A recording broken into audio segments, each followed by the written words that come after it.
avant de nous quitter, on va parler littérature et musique. Littérature d'abord, avec la seconde édition de la journée Assia Djebar qui aura lieu le 16 juin à Montréal, au Québec. Et pour en parler, on reçoit l'une des organisatrices, après que vous ayez découvert l'image de l'événement en question. Il s'agit de Sarah Nasser, directrice générale de SN Productions. Sarah Nasser, bonsoir. Bonsoir. Alors, on vient de le dire, première actualité, c'est cette seconde édition de la journée Assia Djebar à Montréal. Alors, dites-nous, pourquoi l'idée, comment vous est venue l'idée d'organiser un tel événement et comment vous est venue l'idée de dédier une journée à l'écrivaine Assia Djebar? En fait, c'est une idée collective de plusieurs personnes qui ont estimé que Assia Djebar fait partie du patrimoine non seulement algérien, mais universel. Et c'est donc un partenariat entre l'Union des écrivains et écrivaines du Québec, la maison d'édition Mémoire d'Encrier, ma boîte de production et également Racines et Confluence, donc une association qui qui prône en fait le rayonnement de la culture algérienne au Québec. Donc, alors, qu'est-ce qu'il y a au programme concrètement? Donc, on le rappelle, ça sera organisé donc, le 16 juin. Qu'est-ce qu'il y a au programme le 16 juin en termes d'activité? En fait, cette année, exceptionnellement, on aura deux événements. Donc, on aura le 16 et le 17. La journée elle-même, c'est le 16 juin. Et pourquoi cette date? Parce que c'est la date d'entrée d'Assia Djebar à l'Académie française. Donc, on a estimé que c'était une date très importante à retenir. Donc, pour le 16 juin, étant donné que nous sommes au mois de Ramadan, et donc nous voulons aussi offrir aux personnes présentes un petit aperçu de ce qu'est un iftar. Donc, nous invitons les gens à ce qu'on appelle une formule 6 à 8. Donc, ils seront présents de 18h à 20h. 21h pour le iftar. On leur offre un hommage d'abord à travers la musique à Assia Djebar, où nous aurons la soprano Fayrouz Oudjida qui rendra hommage à Assia Djebar à travers les chants de Taous Amrouche. Elle sera accompagnée du percussionniste Takfarines Kishou, qui est un Algérien qui vit au Québec, donc un très bel artiste. Et puis, on aura aussi l'ensemble des invités qui seront présents le lendemain, justement, pour des rencontres à l'Université Concordia, où il y aura une projection du film de Kamel Dahan, du réalisateur algérien Kamel Dahan, Assia Djebar, Ombre et Lumière. Et il y aura tout un panel de pas de journalistes, mais plutôt de professeurs universitaires qui vont donc témoigner un peu de l'apport d'Assia Djebar au patrimoine littéraire universel. Madame Nasser, la femme était très présente dans la littérature, dans les écrits de Assia Djebar. Qu'en est-il pour l'événement? Pardon? La femme, le thème de la femme. Oui, la femme est très présente. Puis il faut comprendre aussi pourquoi est-ce que la journée Assia Djebar a été inscrite donc, au calendrier culturel du Québec, justement, parce que l'œuvre d'Assia Djebar a trouvé écho au Québec à travers deux choses très importantes. D'abord, la mémoire. Assia Djebar travaillait beaucoup autour de la thématique de la mémoire qui trouve écho au Québec, mais également autour de la thématique de la femme, le féminisme. Donc Assia Djebar est une féministe, on le sait très bien. Et donc, dans un endroit comme le Québec où le féminisme est très présent, l'œuvre d'Assia Djebar a trouvé écho. Et donc, oui, la femme est présente à travers son œuvre, à travers son combat, mais surtout aussi à travers le fait que Assia Djebar est une féministe, certes, qui critiquait beaucoup, on va dire, l'état un peu de la position de la femme algérienne, notamment à travers le code de la famille et tout ce qu'on sait en Algérie, mais elle n'était pas dans le déni de ce qu'elle était, donc elle n'était pas dans le déni de son identité algérienne, de ses traditions, et pour nous c'est très très important de mettre de l'avant des icônes.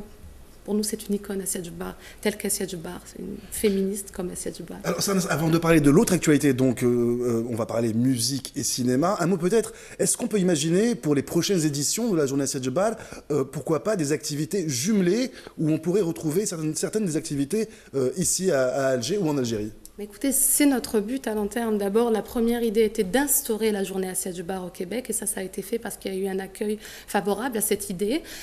Chaque année, on essaye d'améliorer un peu ce qu'on offre au public, surtout la diversité de ce qui est proposé. Et puis, on a aussi des partenaires qui s'ajoutent chaque année. Par exemple, cette année, on a le consulat d'Algérie à Montréal qui est partenaire de l'événement, et on a également l'Université Concordia, donc le département de langue française. Donc, on espère que les années à venir, on aura d'autres partenaires qui viendront se greffer à l'événement et qui nous permettront aussi de jumeler et de faire un partenariat avec l'Algérie, parce que c'est la terre d'Assia Djebar avant tout. Alors, il nous reste très peu de temps, on va parler de l'autre actualité forcément. Donc, il s'agit d'un documentaire que vous avez co-réalisé. Avant d'en savoir plus, je vous propose de suivre ces quelques images du teaser. Le documentaire s'appelle Hasna al-Bashariya, la roqueuse du désert.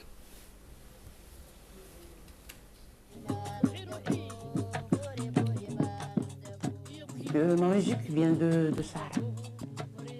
De Sahara de Bichar. Et des Gnawa de mon père, de Maroc. Et mon père, il veut pas que je juge ça.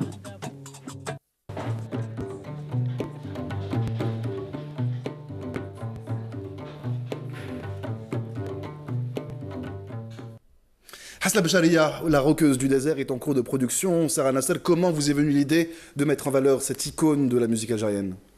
C'est une idée qui a mûri, mais je pense que toute personne qui rencontre Hasna Becharia a un coup de cœur pour cette femme extraordinaire.